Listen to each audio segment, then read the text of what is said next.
So without wasting any time, we'll discuss the Whipple's disease. Okay, what happens in Whipple's disease? अच्छा ये एक malabsorptive या malabsorption syndrome है, right? And this we will study कि इसमें होता क्या है.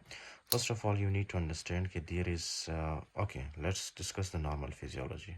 You will eat food. Okay, आप food खाते हो, food के अंदर obviously nutrients होते हैं, right?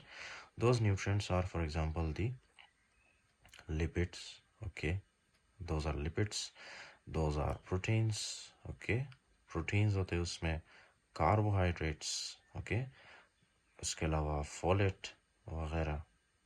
So these are the nutrients in your body. Now these nutrients, this is your duodenum. ये आपका duodenum है, right? अच्छा ये जो duodenum है, this will help in the absorption of these nutrients. Okay, तो क्या होता है कि ये ड्यूडेनम से एब्जॉर्ब होके आपके ब्लड वेसल्स में आते हैं normally. Okay, this is the normal mechanism. ये लिपिड आ गया, फिर उसके बाद प्रोटीन, एमिनो एसिड्स, इनकी ब्रेकडाउन होती है, फिर उसके बाद ये पहुंचते हैं ब्लड वेसल्स में, राइट.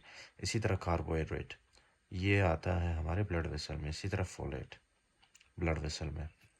अच्छा जी, दिस इज़ वेरी सिंपल कि ये कहाँ से एब्जॉर्ब होते हैं, ड्यूडेनम से या तो फिर जेजेनम से. ओके, तो अगर हमने ये ड्यूडेनम को डैमेज कर दिया, ये डैमेज, ये डैमेज, ये डैमेज, ये डैमेज, राइट, तो क्या ये एब्जॉर्प्शन होगी? एब्जॉर्प्शन नहीं होगी, एब्जॉर्प्शन इम्पेयर होगी, राइट. मतलब लिपिड, प्रोटीन, कार्ब और फोलेट की डेफिशिएंसी होगी. अच्छा sorry, the next thing which you need to remember, okay, that is the अच्छा ये जो जितने भी न्यूट्रिएंट्स है ये क्या होंगे, ये हमारे बॉडी से पहले स्मॉल इंटेस्टिन में जाएंगे. ओके, इस तरह से स्मॉल इंटेस्टिन में, फिर उसके बाद लार्ज इंटेस्टिन में, फिर लार्ज इंटेस्टिन से होते हुए ये टॉयलेट में, राइट. मतलब ये वेस्ट हो जाएंगे. जब फॉर एग्जांपल आपकी बॉडी के अंदर लिपिड, जब ये वेस्ट होगा, लिपिड की डेफिशिएंसी होगी, तो क्या होगा, कौन से सिम्टम्स आएंगे आपको? जाहिर सी बात है, आपको वेट लॉस होगा. ओके, आपको वेट लॉस होगा. दूसरा क्या है कि दूसरा, जब फॉर एग्जांपल लिपिड लॉस होता है ना आपकी बॉडी के अंदर से, कुछ वाइटामिन्स की डेफिशिएंसी होती है. ओके, वाइटामिन्स की डेफिशिएंसी. अच्छा, तो जब लिपिड आपके बॉडी से बाहर निकलेगा, so that will lead to weight loss. Okay, इसी तरह कार्बोहाइड्रेट, जब कार्बोहाइड्रेट की डेफिशिएंसी होगी या कार्बोहाइड्रेट एब्जॉर्ब नहीं होगा, okay, that will lead to diarrhoea. आपको पता है डायरिया मोस्टली किस वजह से होता है? जब कार्बोहाइड्रेट एब्जॉर्ब नहीं होता, राइट, हमारे बॉडी में, so that will lead to diarrhoea. फिर उसके बाद है प्रोटीन. जब प्रोटीन नहीं होता absorb, so that will lead to weakness. आपके मसल्स वीक होते हैं, आपको कमज़ोरी फील होती है, राइट, वीकनेस होता है आपकी बॉडी में. फिर उसके बाद है जब फोलेट नहीं होता है एब्जॉर्ब, फोलेट जब एब्जॉर्ब नहीं होता, so that will lead to anaemia. Okay, that can lead to anaemia. अच्छा जी, so this are the things that you will see in the Whipple's disease. Okay, अच्छा, इससे भी एक अच्छा लेक्चर है about the coeliac disease, if you really want to understand कि इसमें होता क्या है, right. There I discussed about the calcium, iron, vitamin, वो कैसे एब्जॉर्ब होते हैं, वो भी यहाँ से एब्जॉर्ब होते हैं, राइट. अच्छा जी, तो यहाँ तक तो आप, आई होप आपको समझ आ गया होगा, राइट. लिपिड जब एब्जॉर्ब नहीं होता स्मॉल इंटेस्टिन में, तो that will appear in the stool and the toilet. Okay, so that will lead to weight loss. Carbohydrate absorb नहीं होगा, so that will lead to diarrhea. Protein absorb नहीं होगा, so that will lead to weakness. Folate absorb नहीं होगा, that will lead to anemia. Okay, this is the normal physiology that I am telling you. अच्छा, तो क्या है कि ये चीज़ें आ गई हमारे पास. ओके, उसके बाद है, अगर इसको हमने डैमेज कर दिया, इसको अगर हमने डैमेज किया, तो क्या एब्जॉर्प्शन होगी? नहीं होगी, राइट. अच्छा, कैसे नहीं होगी एब्जॉर्प्शन, ये डैमेज होता क्यों है? I will discuss with you that thing. Okay, कि ये डैमेज होता क्यों है. सबसे पहले तो आपने ये बात याद रखनी है कि ये ड्यूडेनम का जो वॉल है ना, इस तरह से फ्लैट नहीं होता. ओके, इस तरह से आसान नहीं होता, राइट, फ्लैट नहीं होता, जिस तरह मैंने रेड मार्कर के साथ ड्रॉ किया.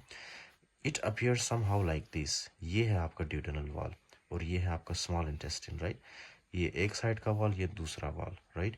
ये इसके बीच में क्या है, इसके बीच में आपका होता है प्रोटीन, इसके बीच में आपका होता है फैट. ओके, लिपिड, या तो फिर इसके बीच में आप जो खाना खाते हो उसमें क्या होता है, कार्बोहाइड्रेट, या तो फिर फोलेट. Okay, right. तो ये इस तरह से नहीं दिखता, राइट. इसके वॉल इस तरह स्ट्रेट नहीं होते, इस तरह से होते हैं इसके वॉल, राइट. अच्छा जी, do you know what is this? This is called as the villi. Okay, ये जो फिंगर की तरह आपको नज़र आ रहा है, right, this is called as villi. ये जो डिप्रेशन आपको नज़र आ रहा है, imagination, this is called as the crypts. Crypts. Okay, I discussed their mechanisms in the coeliac disease lecture, okay. अच्छा जी, ये जो आपको नज़र आ रहा है, right, this are called is the enterocytes, right? They are called as the enterocytes, okay? इनका काम क्या है? इनका काम है absorption, right? Absorption. आपको समझ आई बात? ये जो आप for example fat, lipid, protein, carbohydrates जो भी आप खाते हो, they will absorb through the enterocytes, okay. ये आपको नज़र आ रहा है, ये सेल्स जिनके ऊपर इस तरह से माइक्रोविलाई प्रोजेक्शंस नज़र आ रहा है आपको, राइट, माइक्रोविलाई, इसको हम क्या कहते हैं? Microvilli, right. और ये माइक्रोविलाई किसके ऊपर अटैच है? एंटेरोसाइट्स के ऊपर। तो ये एंटेरोसाइट्स का काम क्या है? Absorption, right. ये लिपिड को, प्रोटीन को, कार्बोहाइड्रेट को एब्जॉर्ब कर कहाँ पे लाते हैं? हमारे ब्लड वेसल्स में, हमारे लिम्फेटिक्स में, राइट। लिम्फेटिक्स में फैट आता है। तो their basic function is of enterocyte, their basic function is absorption, okay जी, राइट। इसमें बाकी भी कुछ सेल्स होते हैं but we will not discuss them, we will only focus on enterocytes, right. अच्छा, अभी क्या होता है आपके बॉडी के अंदर? कभी कभी क्या होता है, कंटेमिनेटेड फूड, गंदा खाना, गंदा पानी पीने की वजह से, राइट, स्टमक में क्या आता है? एक बैक्टीरिया आता है, ओके, बैक्टीरिया। इस बैक्टीरिया का नाम क्या है? इसका नाम है टी विपली, ओके, टी विपली, राइट।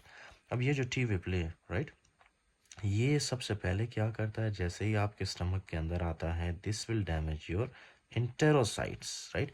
ये एंटेरोसाइट्स क्या कर रहे थे? लिपिड, प्रोटीन, कार्बोहाइड्रेट को एब्जॉर्ब कर रहे थे। तो जब ये एंटेरोसाइट्स डैमेज होंगे तो क्या ये चीज़ें एब्जॉर्ब होगी? न्यूट्रिएंट्स नहीं होगी एब्जॉर्प्शन, राइट, एब्जॉर्प्शन इम्पेयर होगी, राइट। क्यों? क्योंकि बैक्टीरिया ने इसको डैमेज कर दिया। सेकेंडली ये है कि बैक्टीरिया फर्स्ट ऑफ ऑल एंटेरोसाइट्स को डैमेज करता है, फिर सेकेंडली ये बैक्टीरिया जाके मैक्रोफेजेस के अंदर इस तरह से रिजाइड कर जाते हैं, राइट। मैक्रोफेजेस इनको इनगल्फ करते हैं, राइट। लेकिन ये टी विपली बहुत ही रेजिस्टेंट बैक्टीरिया है, मैक्रोफेजेस इनको किल नहीं कर पाते, राइट। बिकॉज ऑफ दैट ये टी विपली जैसे ही मैक्रोफेजेस के अंदर आता है ना, it will start multiplying, okay. ये अपनी तादाद बढ़ा देता है।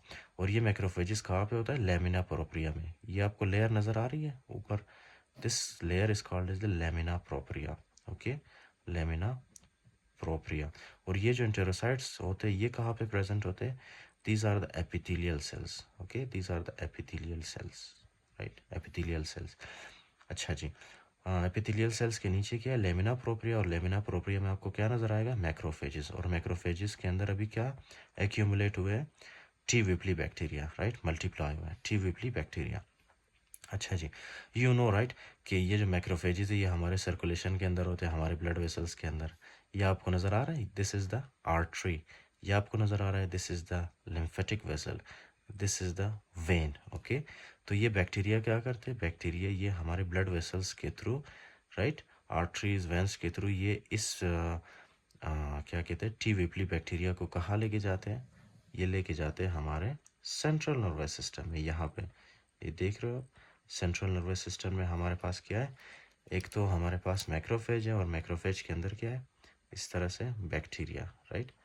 तो एक वक्त आता है कि ये बैक्टीरिया मैक्रोफेजेस के अंदर से निकल के हमारे सेंट्रल नर्वस सिस्टम को डैमेज करना स्टार्ट कर देता है, राइट। न्यूरोलॉजिकल सिम्टम्स शो होते हैं उससे। इसी तरह से ये जो मैक्रोफेज है, राइट, ये मैक्रोफेज हमारे हार्ट में भी जा सकता है, हमारे हार्ट में जाके एंडोकार्डाइटिस करवा सकता है ये, राइट, एंडोमायोकार्डाइटिस। देखो ये मैक्रोफेज, इसके अंदर क्या है? टी विपली बैक्टीरिया जो मल्टीप्लाई कर रहा है, राइट। तो कभी कभी ये टी विपली बैक्टीरिया मैक्रोफेज से बाहर निकल के हमारे हार्ट को डैमेज कर सकता है, ओके, मायोकार्डाइटिस वगैरह करवा सकता है। इसी तरह से ये बैक्टीरिया जब आता है हमारे जॉइंट्स में, ये बैक्टीरिया जब हमारे जॉइंट्स में आता है तो ऑब्वियसली ये बैक्टीरिया हमारे जॉइंट्स को भी डैमेज कर सकता है, right. That will lead to arthralgia, हमें जॉइंट पेन होता है उससे, okay, arthralgia, right, arthralgia, joint pain, right. So this is the Whipple's disease. अच्छा जी, एक और चीज़ है, जब फॉर एग्जांपल विपल डिजीज़ वाले पेशेंट्स आते हैं ना, हमें अगर सस्पेक्ट हो, अगर हमें शक हो कि हाँ इसको विपल्स डिजीज़ हो सकता है, तो हम क्या करेंगे? नॉर्मली हम जो है बायोप्सी लेते हैं, राइट। एक बायोप्सी लेते हैं, ये फॉर एग्जांपल एक सेल है, राइट, स्मॉल इंटेस्टाइन का, ड्यूडेनम का एक सेल है यहाँ पे। और यहाँ पे लेमिना प्रोप्रिया, जहाँ पे मैक्रोफेज है। मैक्रोफेज के अंदर क्या था? मैक्रोफेज के अंदर बैक्टीरिया था। तो हम यहाँ से जो है एक बायोप्सी लेते हैं, राइट, बायोप्सी। इस बायोप्सी को हम लेके, टिश्यू सैंपल को लेके, बायोप्सी को लेके हम क्या करेंगे, माइक्रोस्कोप के नीचे देखेंगे, राइट, माइक्रोस्कोप के नीचे देखेंगे। अब माइक्रोस्कोप के नीचे जब देखेंगे, माइक्रोस्कोप के नीचे हमें क्या नज़र आएगा, सबसे पहले हमें मैक्रोफेज नज़र आएगा। ओके, मैक्रोफेज नज़र आएगा, राइट। मैक्रोफेज के अंदर क्या होगा, हमें मैक्रोफेज के अंदर हमें इस तरह से बैक्टीरिया नज़र आएगा। अब बैक्टीरिया का जो सेल वॉल है, ओके, बैक्टीरिया, ओके, ये जो बैक्टीरिया का सेल वॉल है वो आपको पता है किस चीज़ से बना होता है, लिपिड से बना होता है, राइट, लिपिड। ओके, तो जब हम माइक्रोस्कोप के थ्रू देखेंगे ना, तो मैक्रोफेज के अंदर हमें क्या नज़र आएगा, लिपिड। और वो लिपिड किसका होता है, बैक्टीरियल सेल वॉल का लिपिड होता है वो। Okay, right. सो इस टेस्ट को क्या कहते हैं हम, इस टेस्ट को हम कहते हैं PAS, right, PAS stands for periodic acid shift test. Okay, periodic acid shift test, ये आपके बुक में पीरियोडिक एसिड शिफ्ट टेस्ट, इसमें क्या होता है, पॉजिटिव होता है, राइट। और पीरियोडिक एसिड शिफ्ट टेस्ट कैसे करते हैं, हम सबसे पहले बायोप्सी लेते हैं स्मॉल इंटेस्टाइन से, ड्यूडेनम से, राइट। फिर उस बायोप्सी में देखते हैं कि एक मैक्रोफेज होता है, और मैक्रोफेज के अंदर क्या होता है, लिपिड। और वो लिपिड किस वजह से होता है, बैक्टीरियल सेल वॉल की वजह से। कौन सा बैक्टीरिया होता है, टी विपली बैक्टीरिया।